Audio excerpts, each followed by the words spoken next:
everyone, and welcome to the next episode of Spotlight on Success, the show where we bring you strategies and tactics that you can implement immediately in your business to take it to the next level. And today I am so excited to welcome Sheila Duncan to the show, and we are going to focus today on the topic of how to trust your intuition as your guide. So before we jump right in, let me give you a little bit of background about Sheila. Sheila Duncan was the owner of a world-famous bar and restaurant, which had been in her family since 1946. The economy, smoking ban, and a 3-year road construction project, oh my goodness, forced her decision to sell. She had to reinvent herself, and along came trouble. Sheila is now co-creator of Trouble the Dog, a character all about hope and resilience for children. Currently being considered by major TV networks, the film Trouble has just come out and been selected as a feature by the New Hampshire Film Festival. So I can't wait to hear a little bit more about that. But Sheila, welcome to the show. Thank you so much for having me. Well, it's a pleasure to have you on and to really address this topic of intuition. I recently did a post where we were really trying to tap into some of the greatest assets that women bring to business, and I really believe that intuition is one of those incredible strengths that women have and don't always utilize, especially in the business arena. I agree completely. And, you know, it's really an asset that they need to learn how to leverage. So let's jump right into this topic today and talk to us a little bit about why tuning into your intuition is so important for a woman, you know, in running her business. Well, first of all, I'd like to say that I think that women entrepreneurs are extraordinary, and I think they should all give themselves, you included, a pat on the back. And that said, I think being an entrepreneur can sometimes be a little bit lonely. So you do have to learn to trust your heart and your gut when you're making decisions, because you are the one that is setting the course. You are the captain of the ship, so to speak. And I think the first thing you have to do, and as I mentioned, I learned quite a lesson this past week myself, is I think you have to learn to be a really wonderful listener. And that's a skill, you know, that I've had to hone myself, is that someone may suggest something and you have to really listen to what they're saying, as opposed to jumping off and saying, oh, I have a better idea. Oh, that makes me think of. You have to listen to what someone is saying. And I also feel as an entrepreneur that it's very important to put your antenna up, so to speak, and think about or pay attention to the opportunities that are around you, because an opportunity may come your way that doesn't appear to be an opportunity at all. But if you listen and if you're tuned in, you may have something wonderful right beside you that you wouldn't have considered if you were caught up in your day-to-day happenings, so to speak. Absolutely. I think it's that finding that balance between that wide angle lens focus and that zoom lens focus, and you know, you're finding your ability to tap both at the same time to bring that harmonious connection, as you just said, between what your heart is telling you, as well as being open to opportunities around you. Correct. Rather than, you know, tunnel vision all the time. Correct. And you know, I think, and again, this is something that I had to learn and still do have to learn.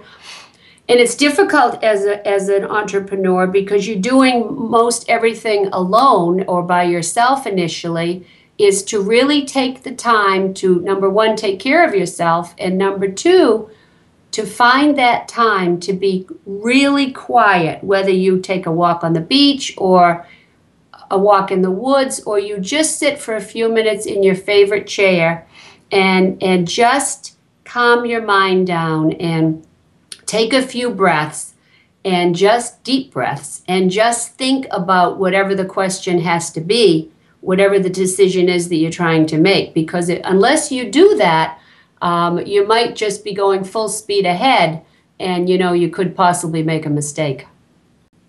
Indeed. And finding that quiet time, I think often for women is a matter of actually putting it on the schedule. Exactly. Right. Exactly. Otherwise, it doesn't happen. That's true. So, Sheila, what are 3 ways that women can start to tap into their intuition above and beyond setting aside that time? Are there specific strategies that you use that are encompassed in that quiet time for you? Well, my strategy is I have a chair in my living room, and I sit there and I try to, pick a time. As you get scheduling might be difficult for me, but I try to make it a time, maybe early evening when the phones are quiet, and I shut my eyes and I just try to breathe, because there's usually something I have to deal with, some sort of a decision that I have to make. And I try to do it that way, is just to get as quiet as possible and to listen to my heart and my gut, because it always, the Irish have a saying, a niggle. If I have a niggle about something, then I know it needs more attention, and I know most likely the niggle is telling me it's the wrong way to go. I don't always certainly don't, I'm not perfect, and I don't always listen as clearly as I should, but that niggle is telling me that I need to pay more attention, and maybe I could be possibly leaning towards a mistake. So. And I do think that in times when we get so busy and so overwhelmed, it's very easy to just almost be bullheaded and push through just to get on the other side of something without really stopping to ask yourself, does this support my highest priorities? Is this leading me in the direction of my goals? Versus, is it perhaps the wrong choice, the wrong direction for me at this moment? You are absolutely correct.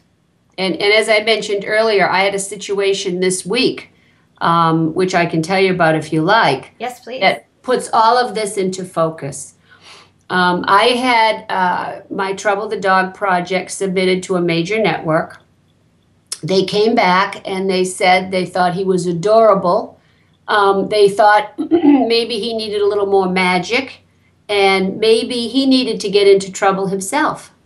And it set me back, because Trouble is a hero to children, and I sort of shut down when I got it. I sort of shut down, and I was very upset with myself for doing that. And I have people around me who are friends, and I consider them advisors. And a friend of mine who has been very tuned into this mission from the beginning said, you're not going to like what I have to say to you. And I thought, so my antenna went up. And I listened to what she had to say. And what she had to say was, you can still stay true to your mission, Sheila, but you have to think about how can you possibly rewrap this package so it will work for everyone. So I thought about it. I hung up the phone. I tried to get quiet. And honestly, I was too stewed up to be quiet. So I went to bed and tossed and turned, and the next day I took all of the advice I just gave earlier. I rethought what she had said. I spoke to her a little bit more. I went for a walk on the beach with my dog, and then I got quiet about it, and I thought, you know what? I can accomplish this. This is something I can do, and I'm sticking true to my mission, and I felt very... what's the word? My heart was warm with it. I was very in tune with it. And then I had to, of course, sit down and put all of this on paper, and then rework all of the steps I just mentioned to you. I had to know that once I did this, that I would be able to put my head on the pillow, sleep at night, knowing that I stayed true to myself. And I wanted to tell you this story because it's not always easy to do the right thing, and it's not always easy to be true to yourself. So I think women entrepreneurs need to know that we all go through the same struggles, and we all have to make difficult decisions. But as long as your heart is warm, then you'll be okay. I love that. That's a beautiful Thank you. example of you really living what you're teaching here, which is so important. Oh, I lived it. And sometimes it's easy, I know in my own business, sometimes it's real easy for me to coach other women and then find myself in my own pickle and say, perhaps you should listen to your own words, Shannon. So, absolutely. And sometimes it's easier to dig your heels in because you think that you're on the right road. It doesn't mean that you're not. It just means that maybe there's an opportunity that's come your way that might be a little bit different than what you expected. So everything that, to listen and tune in and all of that, not as always as easy as it sounds. No. In the end, it works. Indeed. In the end, it works, yeah. So moving off of that story to perhaps another example in your own life, what are some of the warning signs that you've experienced that might have suggested for you that you were moving in the wrong direction? In this example that you gave, it was more an opening of an opportunity that you needed to embrace and grow with. Right. But I could see how it could be difficult sometimes to decipher when it's a warning. The best way that I can describe a warning is when I spoke about a niggle. I'm very sensitive, always have been, like the princess and the pea kind of person. And my sister will say, everything bothers Sheila. And it's just because I've been sensitive ever since I was a kid. And if I get what I call a niggle, we actually have a character in our children's series, and it's called a niggle gnat. And it's a little creature that flies around, and buzzes the puppies and will say something like, this is wrong, or you're stupid, or whatever it happens to be. If I'm going down the wrong way, even if people will say to me, oh, that's a great idea, we're behind you, this is what you should do. If I have that feeling in my gut, that niggling feeling that something's not quite right, that's when I know I'm making a mistake. And, interestingly, I just read a statistic, I think it was yesterday, and it said that 75% or 70% of people will make a right decision, okay? And if a consensus feels that they're wrong, they will change their minds and go in the wrong direction. So I guess I have to say that if it feels right in your heart and you don't have any if you're not second guessing yourself, it's almost like a true feeling that you feel calm, I think it is. And if you don't feel calm, if you feel agitated for whatever reason, or I find myself, I will go over something again and again and again to the point where I say, you've gone over it so many times, you must know now that you're making a mistake. You're going in the wrong direction. Mm-hmm. So that's how it is for me. And that can be tricky in the instance where you are questioning it. There's that old adage, when in doubt, don't. I can't tell you how many times my mother has said that to me. That's absolutely correct. Yes. And yet in business, there are times when we do need to push outside of our comfort zone. So we may feel a certain level of discomfort or slight agitation. And I think that differs, and it's making that distinction. But that differs from what you're talking about, which is a little more persistent level of unrest in your gut, and it's really tapping into the gut, and it is being sensitive enough to listen and decipher what's going on there. It's true. And I think to be true to yourself is the most important thing of all, is that oftentimes people may give you wonderful advice, but it might be more from their perspective. It doesn't mean it's wrong. It just means that maybe it's wrong for you. So I think that you really do need to learn how to turn inward and use that. Remember that little character, Jiminy Cricket? It's your conscience is what it is. It's your guide. It's your angel, whatever you want to call it, that will help you get through these tough decisions, because ultimately you are the captain of the ship.